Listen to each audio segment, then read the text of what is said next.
আওয়ামী লীগ নিষিদ্ধের দাবিতে, আওয়ামী লীগের নিবন্ধন বাতিলের দাবিতে আমাদেরকে রাজপথে নেমে আসতে হচ্ছে, আমাদেরকে রাজপথে কথা বলতে হচ্ছে। এটা আমাদের সামষ্টিক ব্যর্থতা বলে আমরা মনে করি। আমরা জুলাই গণঅভ্যুত্থানের প্রেক্ষিতে যে অন্তর্বর্তী সরকার গঠনে অংশ নিয়েছিলাম, সেই সরকারের কাছে আমাদের অন্যতম দাবি ছিল, জাতির কাছে আমাদের অন্যতম প্রতিশ্রুতি ছিল, জুলাই গণঅভ্যুত্থান সহ যে বিগত 16 বছরে যে ফ্যাসিজম স্বৈরাচার তৈরি হয়েছিল বাংলাদেশে, তার বিচার নিশ্চিত করা। বিচার এবং সংস্কারের জন্যই মানুষ রাজপথে নেমে এসেছিল। বন্ধুগণ, একটু পেছন থেকে ইতিহাসটা বলতে চাই। বাংলাদেশের জনগণ এই 24-এ প্রথমবার রাজপথে নেমে আসেনি, রক্ত দেয়নি, আত্মত্যাগ করেনি। ইতিহাসের বিভিন্ন পর্যায়ে বাংলাদেশের জনগণ রাজপথে নেমে এসেছে, জীবন দান করেছে, শাহাদাত বরণ করেছে।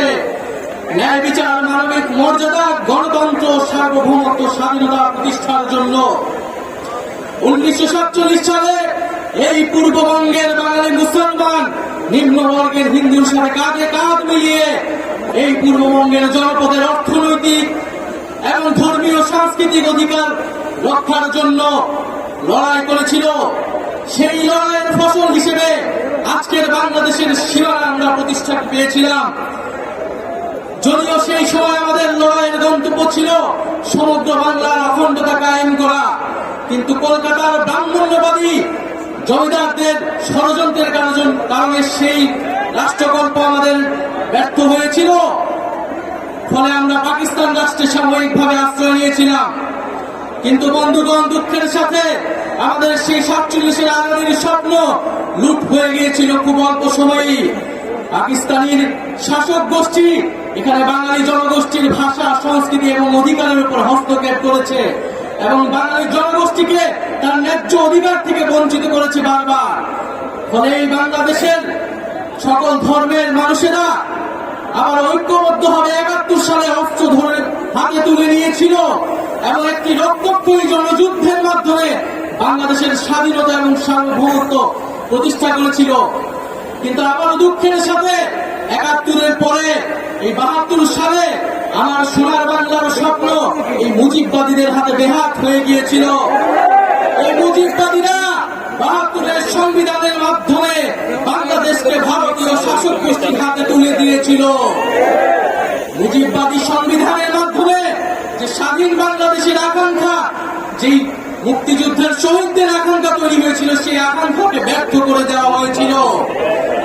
মুজিববাদী সংবিধানে বাঙালি জাতীয়তাবাদের নামে এখানে বিভিন্ন জনগোষ্ঠীর যে ভাষার অধিকার, সেই অধিকারকে দমন করা হয়েছিল। মুজিববাদী সংবিধানে ধর্ম নিরপেক্ষতার নামে বাংলাদেশের ইসলাম মোলা জনগোষ্ঠী, ধর্মবান মুসলমানের যে সংস্কৃতি, সেই সংস্কৃতিকে রাষ্ট্র গঠন প্রক্রিয়া থেকে বিচ্ছিন্ন করে দেওয়া হয়েছিল। এখানে সমাজতন্ত্রের নামে যে পুঁজির স্বাধীন বিকাশ, সেই বিকাশকে ব্যর্থ করা হয়েছিল এবং অর্থনীতিকে লক্ষ্মী বাহিনীদের হাতে তুলে দেওয়া হয়েছিল এবং গণতন্ত্রের নামে বাকশাল কায়েম করা ছিল। এই ছিল 75 পর্যন্ত মুজিববাদীদের শাসন। আমরা দেখেছি স্বাধীন বাংলায় এরপরে বিভিন্ন সময়ে সামরিক হস্তক্ষেপ হয়েছে। এক পর্যায়ে বাংলাদেশের জনগণ 90 সালে আবার রাজপথে নেমে একটি গণঅভ্যুত্থান তৈরি করেছিল। সেই গণঅভ্যুত্থানের পরে স্বৈরতন্ত্রের পতন ঘটেছিল। কিন্তু দুঃখের বিষয়, 30 বছর পরে বাংলাদেশের জনগণকে আবারও গণতন্ত্র প্রতিষ্ঠার জন্য রাজপথে নামতে হয়েছিল। কেন নামতে হয়েছিল? কারণ গণঅভ্যুত্থানের রাজনৈতিক দলগুলো যে প্রতিশ্রুতি দিয়ে ক্ষমতায় গিয়েছিল, সেই প্রতিশ্রুতি তারা রক্ষা করেনি। 90-এর গণঅভ্যুত্থানকে যারা গণঅভ্যুত্থানে অংশ নিয়েছিল, তারাই ব্যর্থ প্রমাণ করেছে। ফলে রাজনৈতিক দলগুলোর সেই নেতৃত্ব বাংলাদেশের জনগণ মেনে নেয়নি। বিগত 16 বছর রাজনৈতিক দলগুলোর, ফ্যাসিবাদ বিরোধী দলগুলোর নেতৃত্বে জনগণ রাজপথে নেমে আসেনি। বাংলাদেশের জনগণ ফ্যাসিবাদ থেকে মুক্তি পাওয়ার জন্য রাজপথে নেমে এসেছিল ছাত্র জনতার নেতৃত্বে। বন্ধুগণ, বিগত 16 বছর গল্প আমরা সবাই জানি। বিগত 16 বছরে আওয়ামী লীগ কিভাবে ফ্যাসিজম কায়েম করেছে, কিভাবে স্বৈরতন্ত্র কায়েম করেছে। তিনটি ভোটকে